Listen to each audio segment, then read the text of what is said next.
सर्व भव्यात्म्यांना माझा मनपूर्वक नमस्कार.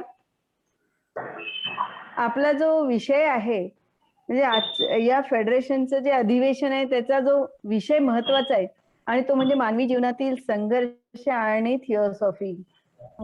खरं म्हणजे जन्मापासून मृत्यूपर्यंत मानवी जीवनात संघर्ष आहे. आणि आवाज येतोय ना माझा सगळ्यांना? येतोय.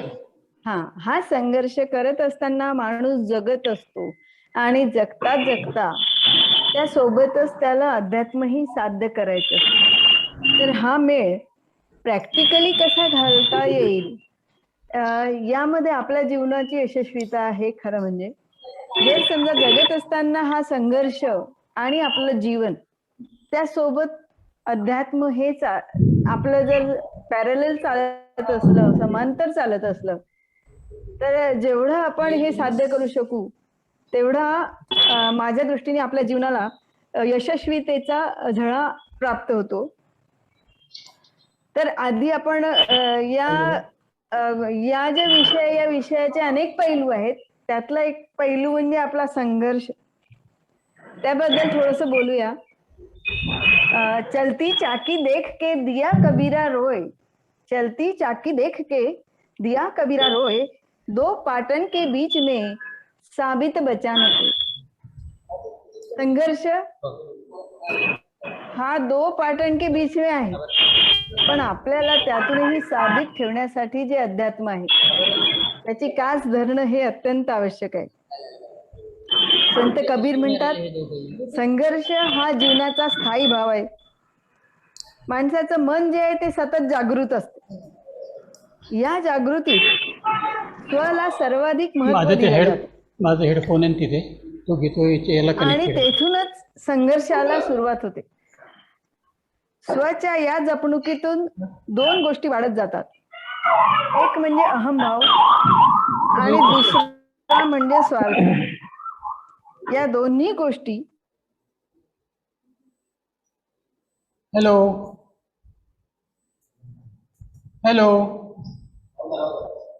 नाही, आवाज बंद झाला ना.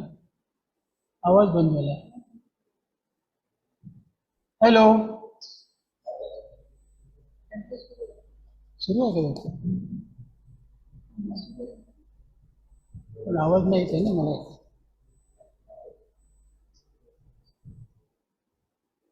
जी आपल्याला उपलब्ध असते तिच्यातून चांगला मार्ग काढणे हे आपल्याच हातात असते.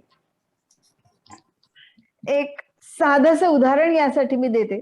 एका साधारण कुटुंबात अगदी सरळतेने आणि सज्जनतेने जगत असणाऱ्या व्यक्तीला 2 मुलं होती. आणि ही 2 मुलं त्या व्यक्तीला पाहत होती. त्या व्यक्तीला जीवनात तरी सतत संघर्ष करावा लागला, पण काहीही कमी पडलं नाही. पण कोणतीही गोष्ट सहज उपलब्धही झाली नाही. प्रत्येक वेळी त्या व्यक्तीने आपल्यातील चांगुलपणा मात्र सोडला नाही. जेव्हा दोन्ही मुलं मोठी झाली आणि आपापल्या आयुष्यात रमली, तेव्हा मोठा मुलगा जो होता तो तसाच शांत आणि स्थिर जीवन जगत होता. मर्यादित कमाई, सर्वांशी सलोखा, शिष्टाचार हे सगळं पाळून तो आनंद मानत होता. लहान मुलगा भरपूर कमाई करून आनंद मानत होता. मिळेल त्या मार्गाने जास्तीत जास्त पैसा कमवून जास्तीत जास्त आनंद मिळवण्याचा प्रयत्न करत होता. शिष्टाचार, सलोखा, शांती, समाधान यांना त्याच्याजवळ फारसं स्थान नव्हतं. या दोघांनाही जेव्हा विचारण्यात आलं तेव्हा दोघांचीही प्रतिक्रिया अशी होती की आमच्या वडिलांच्या जीवनातून आम्ही हे शिकलो. मोठा मुलगा म्हणाला की माझ्या वडिलांनी अशाच प्रकारचं जीवन व्यतीत केलं, पण ते नेहमी आनंदी असायचे. आपल्या कामाने ते समाधानी असायचे. ते मला आवडत होतं. मीही तसंच जगू लागलो. लहान मुलगा म्हणाला, माझ्या वडिलांनी आमच्या कुटुंबाचं पालन पोषण करताना कोणतीही मौजमजा केली नाही, ऐश आराम केला नाही. पण मी ठरवलं की आपण जास्तीत जास्त पैसा कमवायचा आणि मजेत जगायचं. आणि खरं म्हणजे परिस्थितीला कसं घ्यावं हे आपलं आपणच ठरवायला हवं. आणि त्याचे जे परिणाम होतात त्यालाही आपण स्वतःच जबाबदार असतो. कोणत्या घटनेकडे आपण किंवा कोणीही कोणत्या अँगलनी पाहिल आणि त्याचा निष्कर्ष काय काढेल हे त्या व्यक्तीवर स्वतःवर अवलंबून असतं. आजकाल रोजच्या जीवनामध्ये दोन व्यक्तींचं कुटुंब असो किंवा मोठं कुटुंब असो, लहानशी संस्था असो किंवा मोठी संस्था असो, प्रत्येक ठिकाणी संघर्ष दिसतो, भांडणं दिसतात.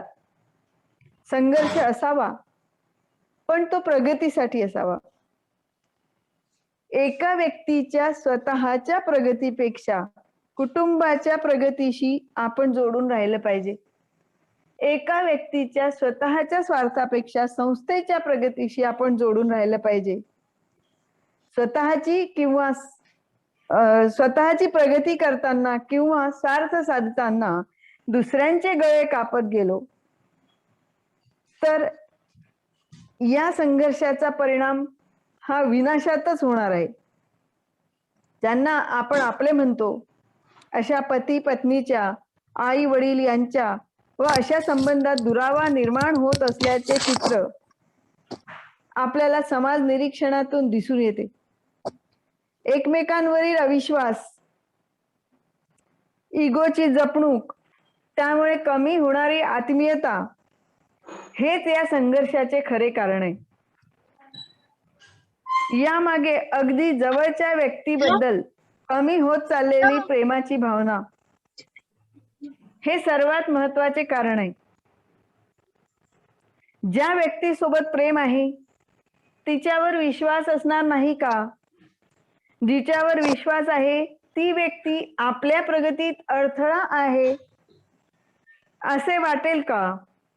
जी व्यक्ती आपल्या प्रगतीत अडथळा नाही तिच्याबद्दल आपल्याला द्वेषभाव असावा का?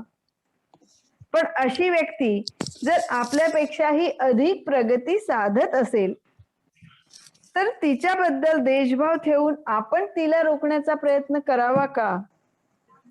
असे अनेक प्रश्न बरेचदा जवळचे म्हटले जाणाऱ्या व्यक्तींसाठी आपण स्वतःला विचारणे आवश्यक आहे.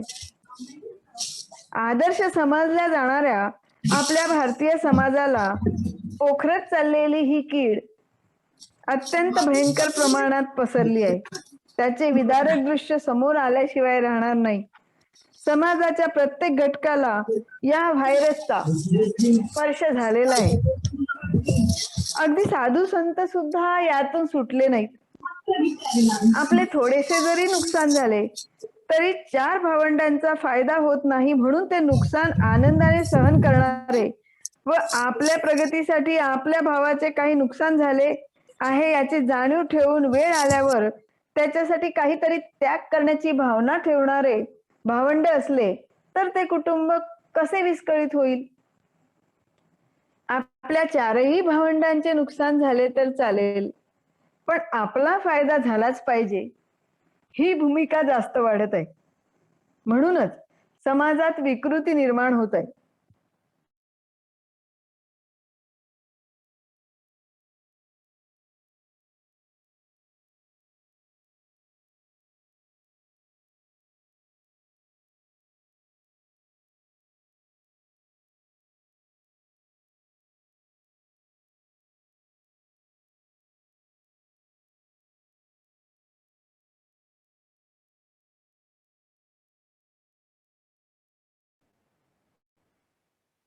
पण या परिस्थितीमुळे विभक्त होण्याची वेळ येत आहे हे खरे. जिथे आत्मीयता, जिव्हाळा असेल ते जवळ असो वा दूर असो, एकमेकांवर ज्यांचे प्रेम विश्वास कायम असेल तर संघर्ष उद्भवण्याचा प्रश्नच उरत नाही. त्यासाठी फक्त अहंभाव व स्वार्थ आपल्या नियंत्रणात असणे गरजेचे आहे. समाज मजबूत करायचा असेल तर कुटुंब व्यवस्था स्थिर व मजबूत होणे गरजेचे आहे. ही मजबूती घराघरात निर्माण झाली म्हणजे रोजचे निदर्शनात येणारे संघर्ष व वाईट घटना आपोआप नियंत्रणात येतील.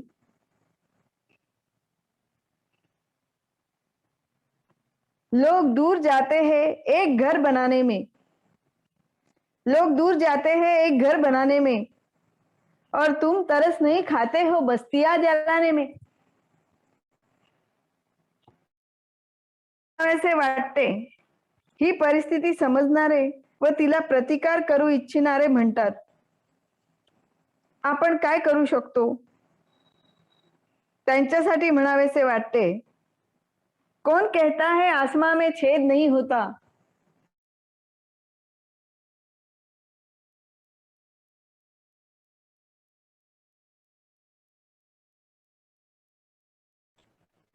समाजातील परिस्थिती ही हळूहळू गंभीर असे स्वरूप धारण करत आहे हे आपल्या सगळ्यांनाच जाणवत आहे. पण त्यासोबतच अनेक गोष्टी आहेत ज्यांना विशेषतः पॉइंट आउट करावंसं वाटतं. त्या उंचावरून पळून जाणाऱ्या व्यक्तीच्या खाली येताना जसा वेग वाढत वाढत जातो, तसेच नैराश्य आणणारे प्रसंग या निराशेला आणखीन आणखीन गर्द करत जातात.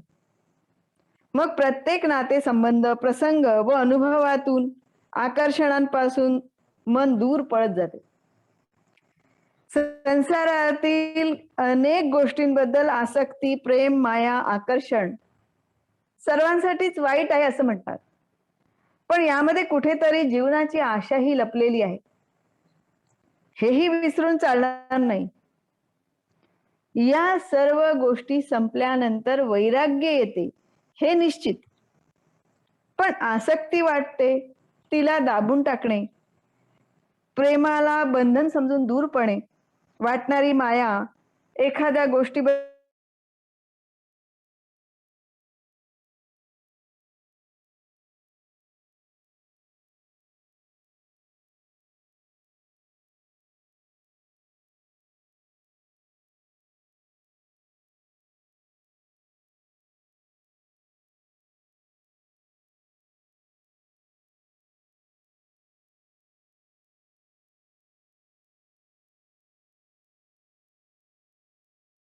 संघर्षाची भूमिका ही सगळ्यात महत्वपूर्ण असते. जगण्यासाठी माणसाला सर्वात जास्त आकर्षण असते ते स्वतःच. आपण स्वतःच आकर्षण घेऊन सर्वात जास्त जगण्याची ओढ, त्यातच आपण स्वत्व जपतो. आपण स्वतःला गौण समजू लागलो म्हणजे इतरही आपल्याला गौण समजतात. खरं म्हणजे ही समजूतच होते आणि मग चांगल्या परिस्थितीत जगणारा माणूस निराशेने ग्रस्त होतो. सेवानिवृत्तीनंतर मुलगा व सून यांच्या सोबत राहणारी व्यक्ती जेव्हा झालो आता परावलंबी, मुलगा म्हणेल तसे वागावे असे बोलू लागते, तेव्हा विचार येतो की खरंच किती दुर्दैव आहे. आज तुम्ही मुलगा व सुनेसोबत राहत आहात, पेन्शन मिळते आहे, स्वतःचा खर्च स्वतः करण्यासाठी योग्य आहे, आरोग्य सुद्धा आहे, आणि हे सर्व असताना ही निराशा का? अनेकांना आपल्या मुलांसोबत राहता येत नाही, त्यांना स्वखर्चाला पैसेही नसतात, आजारपण असते. अशांचं काय होत असेल बरं? त्यापेक्षा आपण खूप चांगल्या स्थितीत आहोत हा विचार का येत नाही? एक अत्यंत निराश झालेला माणूस एका उंच इमारतीच्या टेरेसवर जातो आणि आता जगायचं नाही असा विचार करून तेथून उडी घ्यायला जातो. तेवढ्यात तिथे एक दुसरा माणूस येतो, तोही त्याच विचारात असतो. उडी मारायची तर आहे, पण तू भेटला तर आधी एक सिगरेट पिऊन घेऊ असा विचार करून सिगरेट पिताना ते एकमेकांशी बोलतात आणि तेथे पूर्ण रात्र निघून जाते. उजाडल्यानंतर दोघंही आत्महत्येचं विसरून घरी निघून जातात.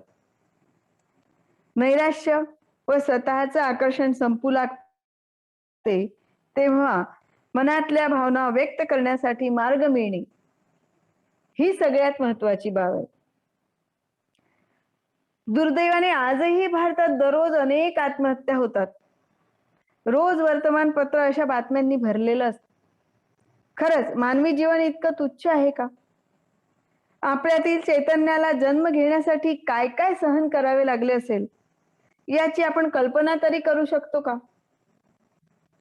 निसर्गाने आपल्यासाठी निश्चित केलेल्या या जीवनाला असे जबरदस्ती मध्येच हस्तक्षेप करून संपवताना जीवाला किती वेदना होतील याची कल्पना सुद्धा आपल्याला करता येते का? एखादी मोठी व्यक्ती बोलत असेल तर कितीही आवश्यक असेल तरीही त्याच्यामध्ये बोलताना 10दा विचार करणारा माणूस निसर्गाने आपल्यासाठीच नियोजित केलेल्या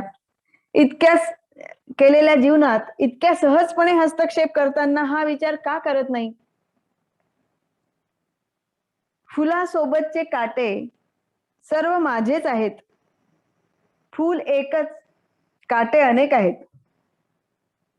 तरीही ते माझे आहेत. मरताना वाटावे या जगातले काय काय माझे आहे. अशा नैराश्यपूर्ण विचारातून, संघर्षपूर्ण जीवनातून थांबवणारी आणखी एक महत्वाची बाब आहे आणि ती म्हणजे आपली जबाबदारी. ज्याची जबाबदारी आपल्यावर आहे त्याचे आपल्यानंतर काय होईल ही चिंता ही माणसाला मरू देत नाही. यावरही एक भीषण उपाय काढला आहे. जे आपल्यावर अवलंबून आहेत अशा लहान मुलांना, विशेषतः मुलींना मारून नंतर आत्महत्या करण्याचे प्रमाण वाढत आहे. कितीही वेदना होत असतील तरी असे करण्यापेक्षा जगण्याचे कष्ट जास्त आहेत का? स्वतः ज्यांना जन्म दिला, जीवन दिले, त्यांना आपल्याच हातांनी संपवायचे कसे धजावत असतील बरं हे हात? इतकी निराशा हावी होईस्तोवर व्यक्तीला मार्ग मिळू नये. समाजाचे यापेक्षा मोठे दुर्दैव काय असेल? असाच एक प्रसंग जो खरा घडलेला आहे. अमेरिकेमध्ये एका न्यायाधीशासमोर एक खटला चालला होता आणि त्या खटल्यामध्ये एका 8 वर्षाच्या मुलाने एका दुकानातील पाव चोरले आणि ते पाव चोरण्याची शिक्षा त्याला व्हायला हवी. त्या मुलाने न्यायाधीशासमोर कबूल केलं की हो मी पाव चोरले. न्यायाधीशांनी त्याला विचारलं की का तुझे नव्हते तू का घेतले, का चोरले? तेव्हा त्या मुलाने सांगितलं की मी आणि माझी आईच राहतो. आईला बरं नाही, 2 दिवस झाले काही खाल्लेलं नाही. प्रयत्न खूप केला, कुठूनही मला काही मिळवता आलं नाही. शेवटी मला त्या दुकानातून पाव उचलून घेऊन घरी आईसाठी खायला घेऊन जाण्याशिवाय पर्याय राहिला नाही. आणि हो मी पाव चोरले. तेव्हा त्या न्यायाधीशाने या खटल्याचा निकाल काय द्यावा? स्वतःच्या खिशातले $50 काढलेत, समोर ठेवले आणि ऑर्डर केली की या न्यायालयात बसलेल्या प्रत्येक व्यक्तीला $50 हा दंड आहे. ज्या समाजामध्ये आपल्या एका तरी समाज बांधवाला खायला मिळत नसेल त्या समाजात राहण्याचा आपल्याला हक्क आहे का? आणि अशा समाजात जर असा लहान मुलगा मिळत असेल तर त्यासाठी मदत म्हणण्यापेक्षा त्यासाठी हा दंड या सगळ्यांनी भरायचा आहे. आणि स्वतः सहित सगळ्यांकडनं $50-50 वसूल करून त्याची मदत करून त्या मुलाला आणि त्या आईचा दवाखाना केला. असा न्याय आपल्या समाजात कधी होईल? हा इतर कोणी सांगण्याचा विषय नाहीच. तर आपल्या डोळ्यासमोर जर असं काही दिसत असेल आणि आपण आनंदात जगत असू, तर हे कसं शक्य आहे?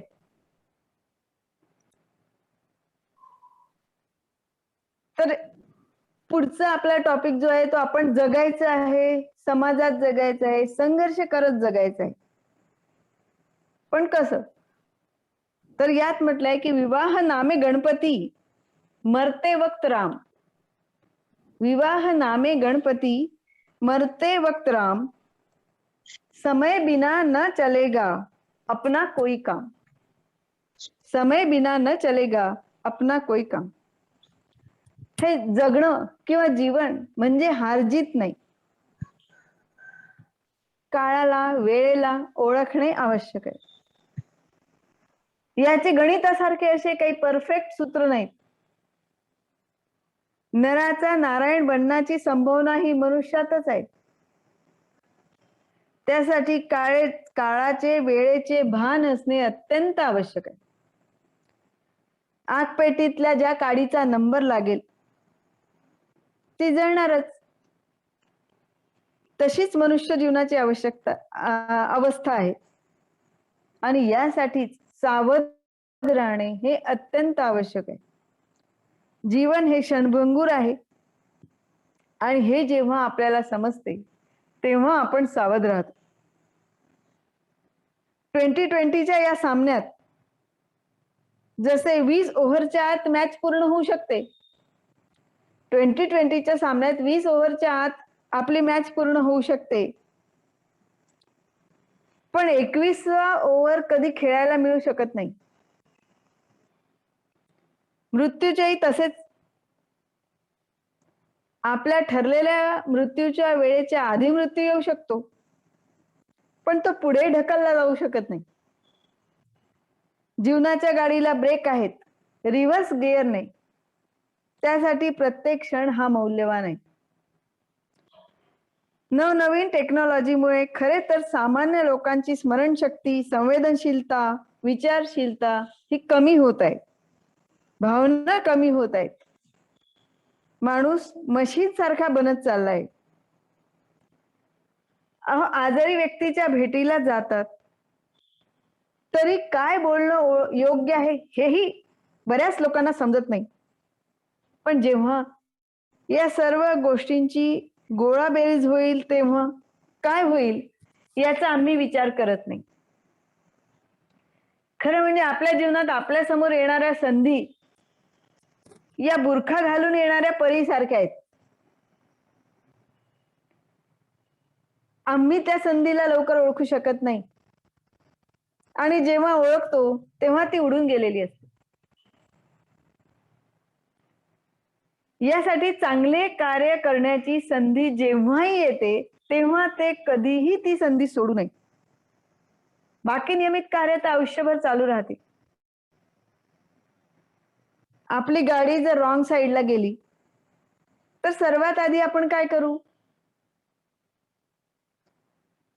ऍक्सिलेटरवरून पाय काढून घेऊ. तसेच मनात जेव्हा चुकीचे विचार येऊ लागले त्यासाठी आधी आपल्याला चुकीच्या विचारांना मनात थारा देणं बंद करावं लागेल, म्हणजे गाडी योग्य चालेल. चाबी एकच असते, ती सरळ फिरवली म्हणजे कुलूप उघडेल. तसेच विचारांचे सरळ आणि साधे विचार जीवनाला सुकर बनवतात. या उलट अयोग्य विचारांमुळे जीवनात गुंता वाढत जातो. आपल्या जवळ असलेल्या वस्तू, संपत्तीचे दान करणे सोपे आहे, पण सद्भाव व सद्विचारांचे दान करणे हे अत्यंत कठीण आहे. ते साध्य करण्यासाठी जीवनात येणाऱ्या प्रत्येक संधीचा उपयोग करता यायलाच हवा. त्यासाठी संधी योग्य वेळी ओळखणे व तिचा योग्य उपयोग करणे हे अत्यंत महत्त्वाचे आहे. नळाला पाणी तेव्हाच येईल जेव्हा त्याचा पाईप टाकीला जोडलेला असेल आणि कॉक सुरू असेल. तसेच सुखाचे आहे. सुखाची अपेक्षा तेव्हाच पूर्ण होईल जेव्हा आपण शाश्वत सुखाशी जोडलेले असू. जीवनात सुख पुण्याने मिळते, पण पुण्यप्राप्तीसाठी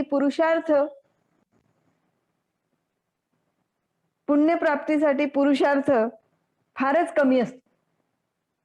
आम्ही संपत्ती, सत्ता यात सुख मानतो आणि शाश्वत सुखाचा कॉक बंद करत जातो. ज्या रस्त्याने गेल्यावर कपडे खराब होतील असे वाटते, तो रस्ता आपण सोडून देतो ना. तसेच ज्या मार्गाने गेल्यावर मन बिघडणार नाही व माझ्यामुळे इतर कोणाचे मनही बिघडणार नाही याची काळजी घेणे तेच महत्वाचे आहे. त्यासाठीच समर्थ रामदास स्वामींनी म्हटलं आहे, मना सज्जना भक्ती पंथेची जावे, तरी श्रीहरी पाविजेते स्वभावे. जनी निंदते सर्व सोडून द्यावे, जनी वंदते सर्व भावे करावे.